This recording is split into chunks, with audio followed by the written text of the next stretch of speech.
उनको खाली हाथ न लौटाए, उसको शरण्य कहते हैं। शरणे साधु इति शरण्यः। संस्कृत व्याकरण में ऐसे बनता है ये शब्द, शरणे साधु इति शरण्यः।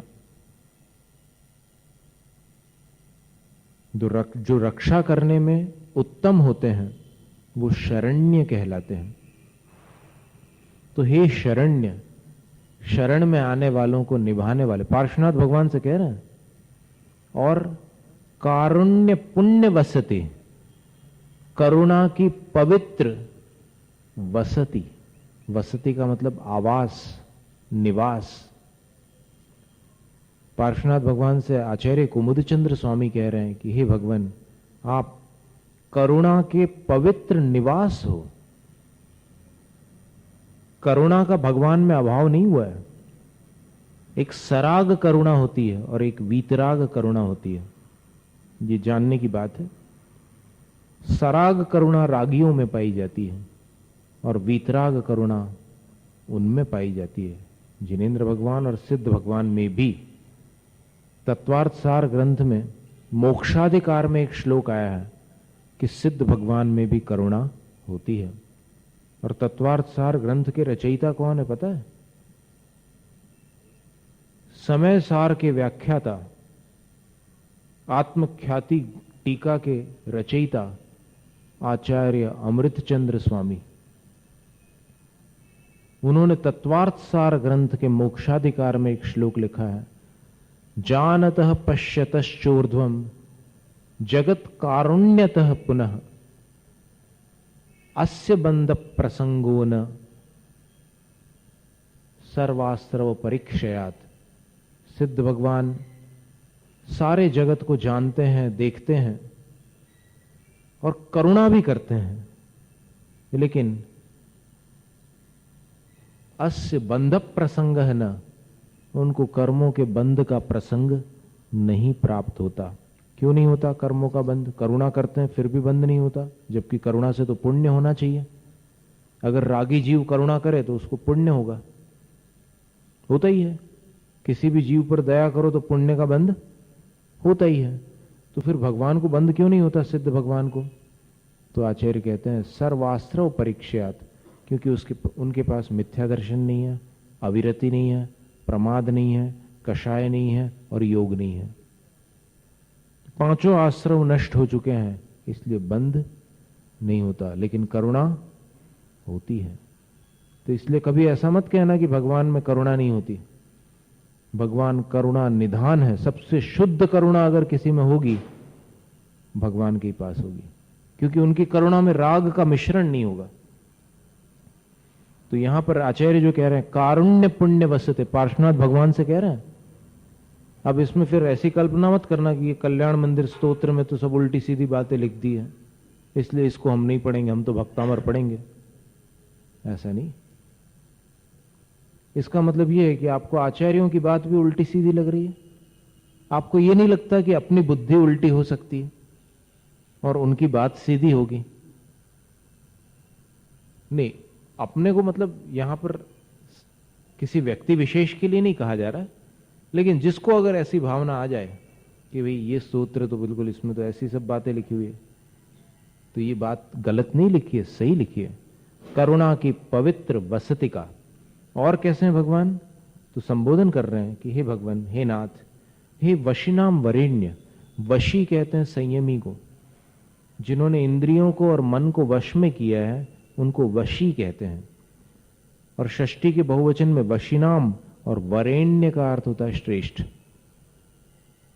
यानी संयमियों में श्रेष्ठ। और फिर अंतिम एक संबोधन दिया महेश,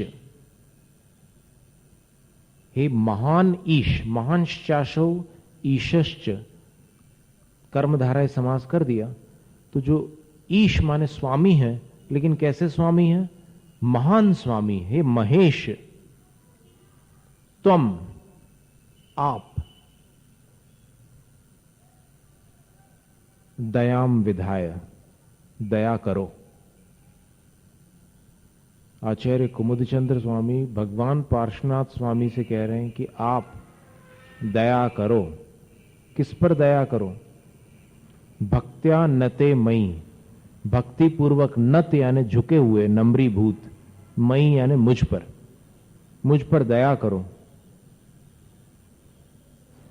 अब फिर मान लो भगवान पूछे कि भाई दया क्यों करो, क्या चाहता है भक्त? तो फिर ये कह रहे हैं, दुखांकुरोद्दलन तत्परताम विदेहि, दुख का जो अंकुर है उसके उद्दलन करने में, उसको जड़ से उखाड़ फेंकने में तत्परताम विदेहि, आप तत्परता करो, माने देर मत करो। दुखों का जो अंकुर है, क्या है दुखों का अंकुर? मेरा विकारी भाव। वो विकारी भाव ही आगे चल करके बड़ा पेड़ बन जाता है। पेड़ बनने के बाद उसमें फूल लगते हैं और फूल बनने के बाद उसमें फल लगते हैं। फल कैसे लगते हैं?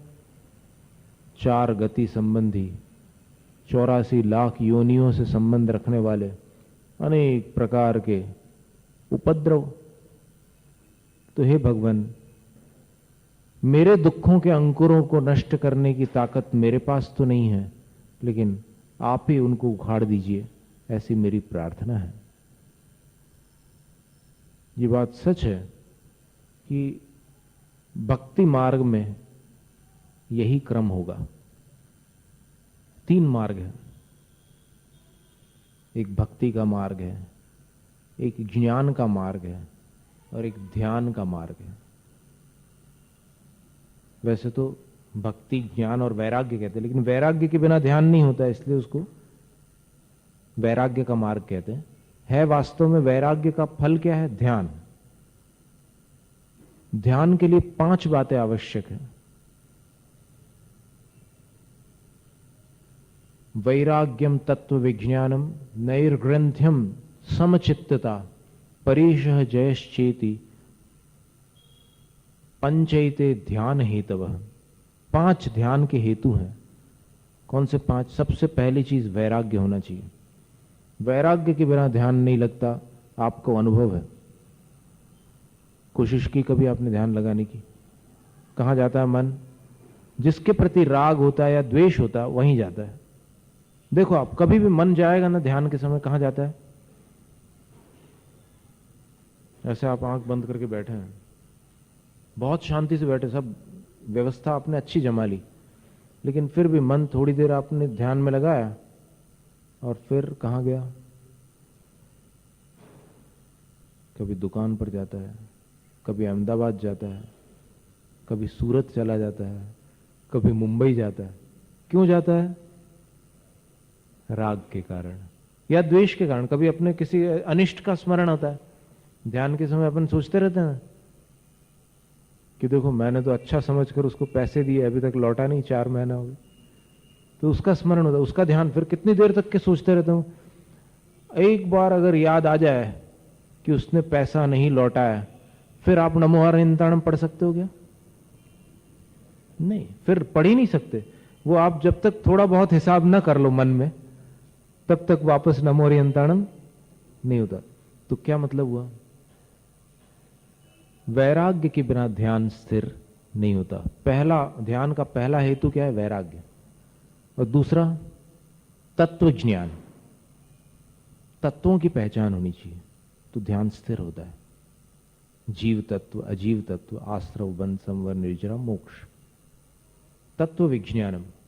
और तीसरा निर्ग्रंथता, परिग्रहों का त्याग। ये बड़ा भारी काम है। ध्यान के लिए तीसरी चीज जो जरूरी है वो है परिग्रहों का त्याग, निर्ग्रंथता। ग्रंथ कहते हैं परिग्रह को। सब ग्रहों में सबसे खतरनाक परिग्रह, शनि ग्रह, मंगल ग्रह, गुरु ग्रह, बुध ग्रह, रवि ग्रह, ये शशि ग्रह, ये सारे ग्रह जो हैं वो सब, इनके कुछ उपचार हैं, लेकिन परिग्रह जो है वो जब तक मुनि दीक्षा नहीं होती तब तक कोई इलाज उसका नहीं। हाँ, एक देश त्याग कुछ दीक्षा के बाद हो जाती, छोटी दीक्षाओं में भी त्याग तो होता है। तो निर्ग्रंथता भी जरूरी है ध्यान के लिए। और समता भाव, चौथा कारण क्या है ध्यान स्थिर होने के लिए? समता भाव। सुख हो दुख हो, समता। अच्छी हवा चलने लग जाए ध्यान करते समय, गर्मी का मौसम और ठंडी हवा आ जाए, और थोड़ी देर बाद बिजली चली जाए, दोनों में समता रहना चाहिए, नहीं तो ध्यान नहीं लगने वाला। बहुत मच्छर हो, ऑल आउट चालू, और फिर एकदम वातावरण अच्छा बन गया हो ध्यान करने के लिए, और थोड़ी देर बाद बिजली चली जाए, मच्छर आ जाए, फिर मन विचलित होगा, ध्यान में स्थिरता नहीं आएगी। जब तक समता भाव में निष्णात नहीं हो जाता, साधना नहीं हो जाती, तब तक मन अस्थिर रहता है। तो चौथा कारण है समता भाव, और पांचवा कारण है कष्ट सहिष्णुता, परिचय जय जिसको कहते हैं। यानी जब तक कष्टों पर आप विजय प्राप्त नहीं करते, तब तक ध्यान स्थिर नहीं होता। थोड़ा सा कष्ट आ जाएगा तो आपका ध्यान भंग हो जाएगा। तो ये ध्यान का मार्ग बड़ा कठिन है, टेढ़ा है, और ज्ञान का मार्ग भी कठिन है। चारों अनुयोगों का स्वाध्याय करना, कहते हैं, लोहे के चहने चने चबाने के समान। चारों अनुयोगों का शुद्ध स्वाध्याय हो जाए, लोहे के चने चबा लिए समझ लो। लेकिन जो मार्ग भक्ति का मार्ग है, अब ज्ञान का मार्ग क्या कहता है कि अपनी साधना से ही कर्मों का क्षय होगा। भक्ति का मार्ग क्या कहता है कि भगवान आप ही मेरे कर्मों को नष्ट कीजिए। अब इसमें फिर नयों की दृष्टि लगाओ, आप ज्ञान की दृष्टि से भी सोचो तो ये कथन मिथ्या नहीं है, क्योंकि भक्ति कौन सी भक्ति है? ये सम्यक दृष्टि की भक्ति है। मिथ्या दृष्टि की अंध भक्ति नहीं है, मिथ्या भक्ति नहीं है, सम्यक दृष्टि की भक्ति है। सम्यक दृष्टि कह रहा है कि भगवान मेरे पापों को आप नष्ट कीजिए। कैसे कहा जा सकता है ऐसा वचन? तो उसका समाधान सीधा सरल है कि जैसे अपने पिता को लोग बोलते हैं ना कि मैं जो कुछ हूं सब आपकी कृपा से हूं, बोलते हैं कि नहीं बोलते? जो लोग बोलते हैं उनकी कर रहे हैं, अब सबके आपको जबरदस्ती नहीं थोप रहे हैं सबको। आपकी कृपा से हूं बोलते हैं ना। तो इसी प्रकार क्या भक्त भगवान से नहीं कह सकता कि जो कुछ होगा मेरा वो सब आपकी कृपा से होगा? ऐसा कहने में कोई दिक्कत है? उस नए से अगर कहे कोई नुकसान नहीं। और अगर वो धारणा मिथ्या बना लेगी, नहीं भगवान आकर के वहां से ऐसे हाथ उठेगा उनका, उसमें से कुछ किरणें निकलेंगी, उसमें से जो ग्रीन कलर की किरणें हैं वो उससे मेरा कल्याण हो जाएगा, अगर ऐसी धारणा बनाता है तो फिर ये मिथ्या है। आ गया ना समझ में? तो भगवान के लिए ये कहना कि मेरे दुखों को आप ही नष्ट कीजिए, इसमें कहीं भी कोई आपत्ति नहीं है। मेटो मेटो जी संकट हमारा, यहां इस काव्य से निकली हुई वाणी है। इसलिए इसको अगर मिथ्या कहते हो तो फिर वो आचार्य महाराज पर आरोप आएगा, और आचार्यों पर आरोप लगाने वाला स्वयं सम्यक दृष्टियों की श्रेणी से बाहर हो जाएगा। क्योंकि देवशास्त्र गुरु पर जैन शासन में आरोप लगाने का या उन पर शंका करने का, उन पर उंगली उठाने का किसी को हक नहीं है। 40वां काव्य है।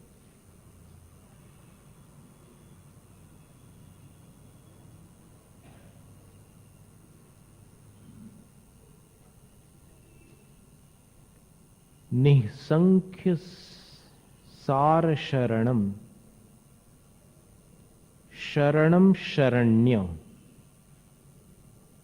मासाद्य सादित रिपु प्रथितावदानम त्वत्पाद पंकजमपि प्रणिधान वंद्यो वंद्योस्मि तद्भुवन पावन हा हतोस्मि।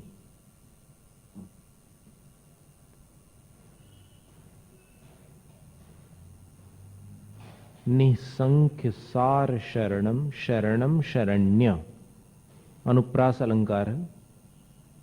शरणम शरणम शरण्य, फिर ये यमक भी है साथ में। एक शरण का अर्थ अलग है और दूसरे शरण का अर्थ अलग है। मासाद्य साधित रिपु प्रथितावदानम, त्वत्पाद पंकज मपि प्रणिधान वंद्यो वंद्योस्मि तत्। तत् है कि चेत है? चेत है ना, दोनों पाठ है, वैसे पाठ भेद है ये। वंद्योस्मि चेत भुवन पावन हा हतोस्मि। निसंख्य सार शरणम शरणम शरण्य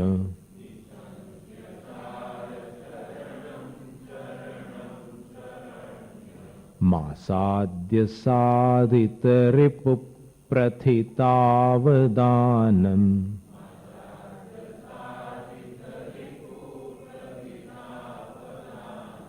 त्वत्पाद पंकजमपि प्रणिधान वंद्यो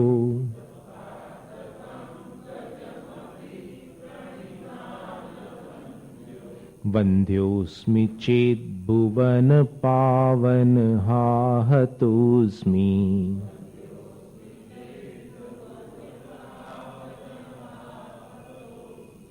वो तत् रखो या चेत रखो, अर्थ तो सुंदर निकलेगा इन दोनों के। पाठ भेद है, उसको काटना नहीं कोई भी। इसमें निशान लगा के एक बाजू में ब्रैकेट्स में दूसरा पाठ रख सकते हैं, या फिर नीचे रख सकते हैं टिप्पण में।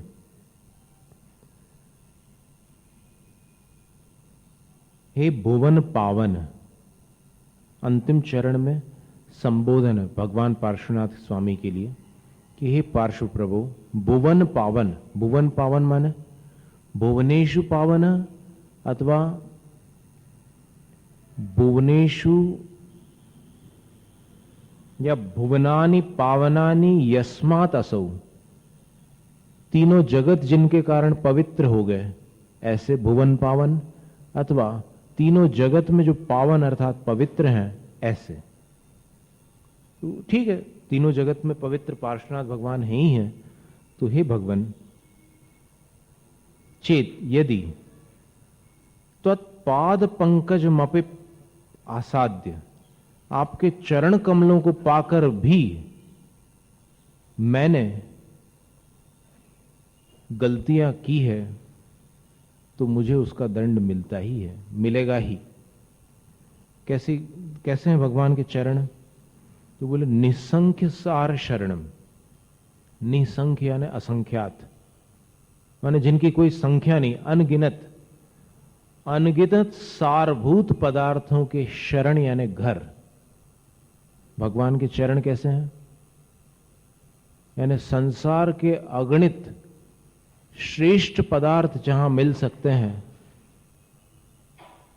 उन श्रेष्ठ पदार्थों के घर हैं भगवान के चरण। और कैसे हैं भगवान के चरण? शरण।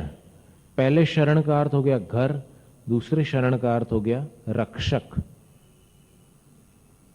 भगवान के चरण कैसे हैं? रक्षा करने वाले हैं। और कैसे हैं? शरण्य। शरण्य का अर्थ होता है शरण में आने वाले को निभाने वाले हैं।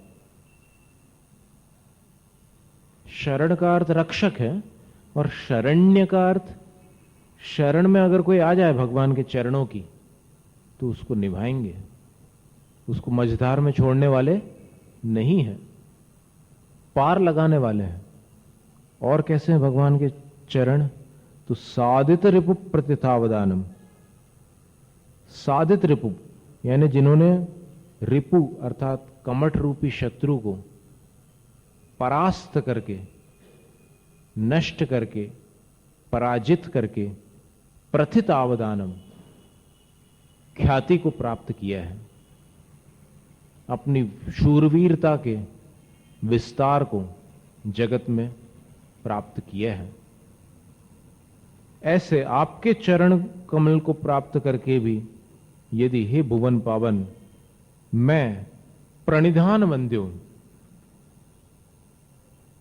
उनका ध्यान नहीं लगा पाया, मैंने आपके चरण तो मुझे मिले पर मैंने अपना ध्यान उन चरणों पर केंद्रित नहीं किया, तो इससे यह सिद्ध हुआ वंध्योस्मि, माने मेरा जन्म बेकार हो गया, यदि मुझे पार्श्वनाथ भगवान के चरण मिल गए और फिर भी मैंने उन चरणों का ध्यान नहीं किया तो मेरा जीवन व्यर्थ हो गया। और हा हतोस्मि, मैं मारा गया। हा, खेद की बात है, मैं मारा गया। देखो, अंतर वेदना को प्रकट कर रहे हैं आचार्य कुमुदचंद स्वामी कि हे भगवान, मैं अपनी व्यथा सुना रहा हूं, आपकी स्तुति तो कर ही रहा हूं। स्तुति तो इस रूप में है कि आपके चरण क्या क्या प्रदान कर सकते थे मुझे, माने आपके चरणों से मुझे क्या नहीं मिल सकता था, सब कुछ प्राप्त हो सकता था। कैसे थे आपके चरण? अनगिनत सारभूत पदार्थों के घर थे, यानी श्रेष्ठ पदार्थ आपके चरणों में मुझे प्राप्त हो सकते थे, लेकिन मैंने ध्यान नहीं लगाया आपके चरणों का। और कैसे थे आपके चरण? शरणभूत थे, रक्षक थे, मुझे कष्टों से बचाने वाले थे, लेकिन मैंने आपके चरणों का ध्यान नहीं किया। और कैसे थे आपके चरण?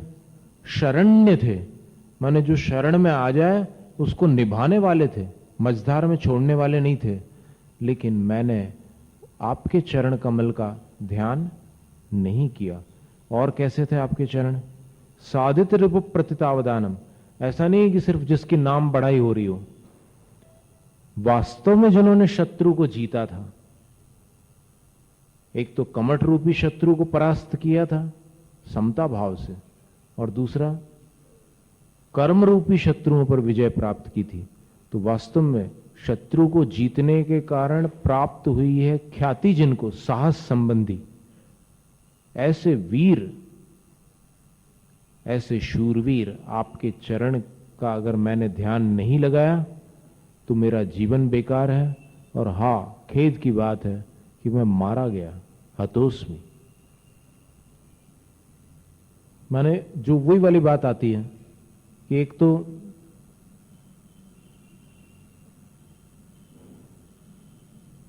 वो वाक्य याद करो आप, दुर्भाग्य वाला। दुर्भाग्य क्या? अवसर को चूकना सौभाग्य को ठुकराना है, और सौभाग्य को ठुकराना दुर्भाग्य से भी बड़ा दुर्भाग्य है। वही स्थिति है कि भगवान के चरण मिले मुझे, और कैसे थे चरण?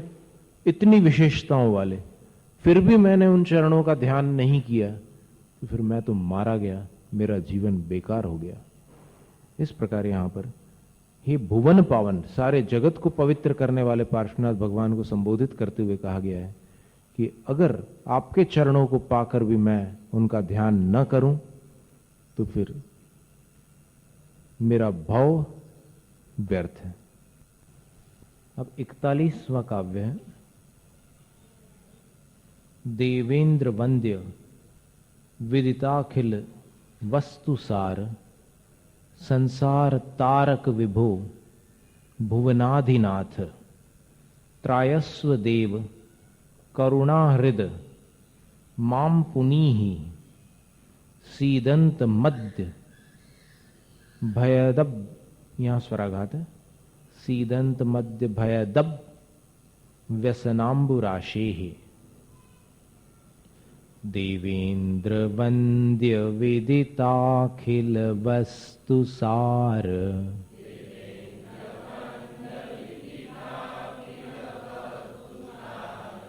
संसार तारक विभु भुवनाधिनाथ,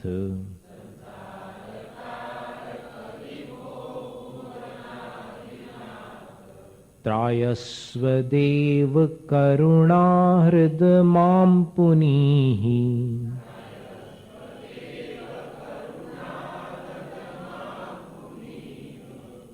पुनीहि क्या छिपा है? हाँ, मैं छोटी ई की मात्रा चाहिए। त्रायस्व देव करुणाहृद मां पुनीहि,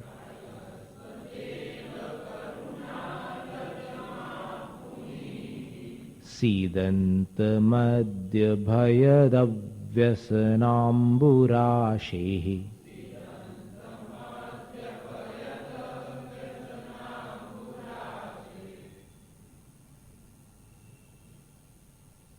दो प्रार्थनाएं की हैं।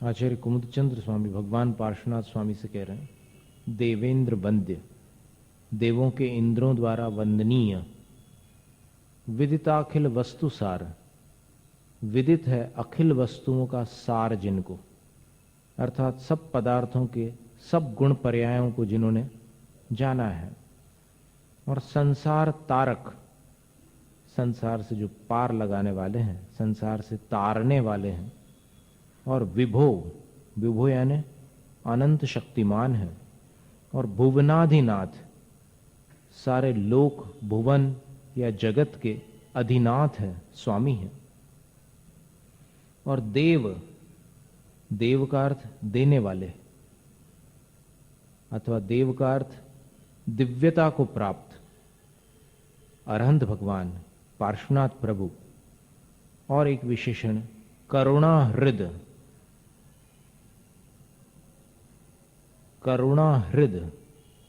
अब इसका विग्रह दो प्रकार से हो सकता है, देखते हैं चंद्र कीर्ति टीका में, देखेंगे क्या किया। करुणाया हृदय समुद्र तस्या मंत्रणी हे करुणा हृदय, ठीक बात है।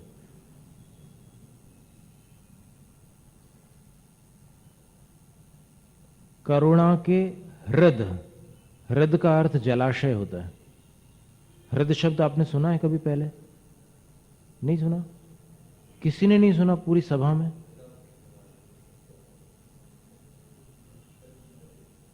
तत्वार्थ सूत्र के तीसरे अध्याय में आया क्या?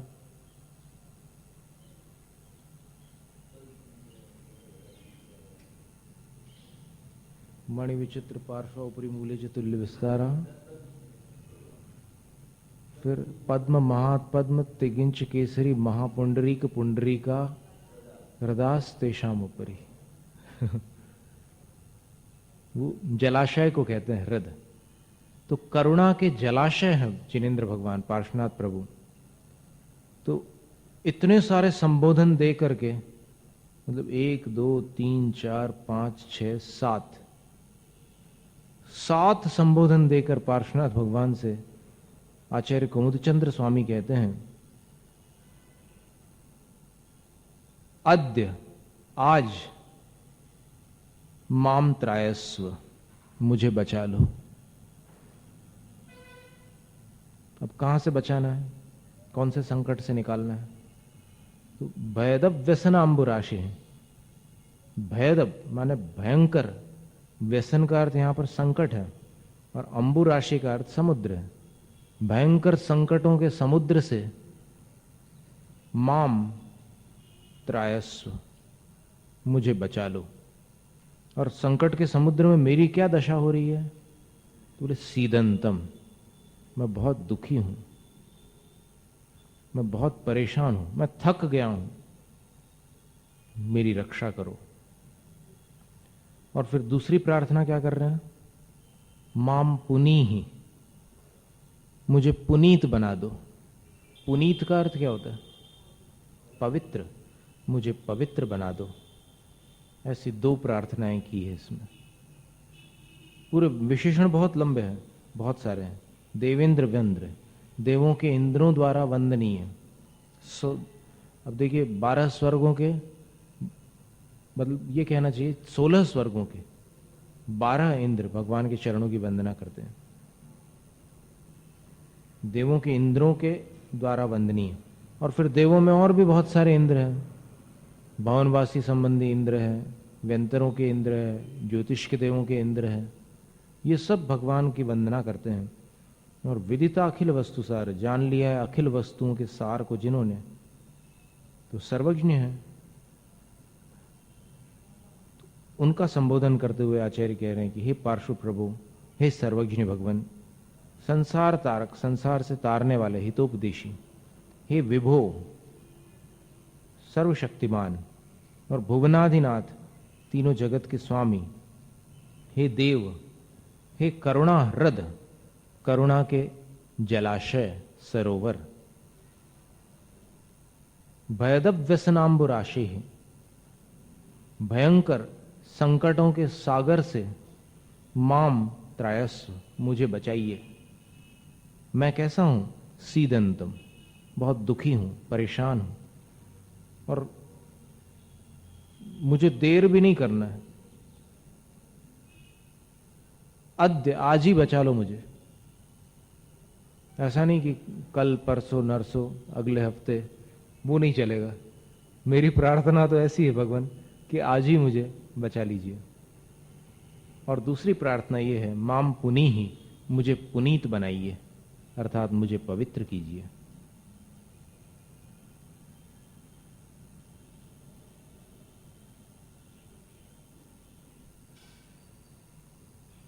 सीदंतम दुखितम दुखेन पीड़ितम। तो इसके बाद अगला जो काव्य 42वां काव्य, वो अपन अगली बार देखेंगे।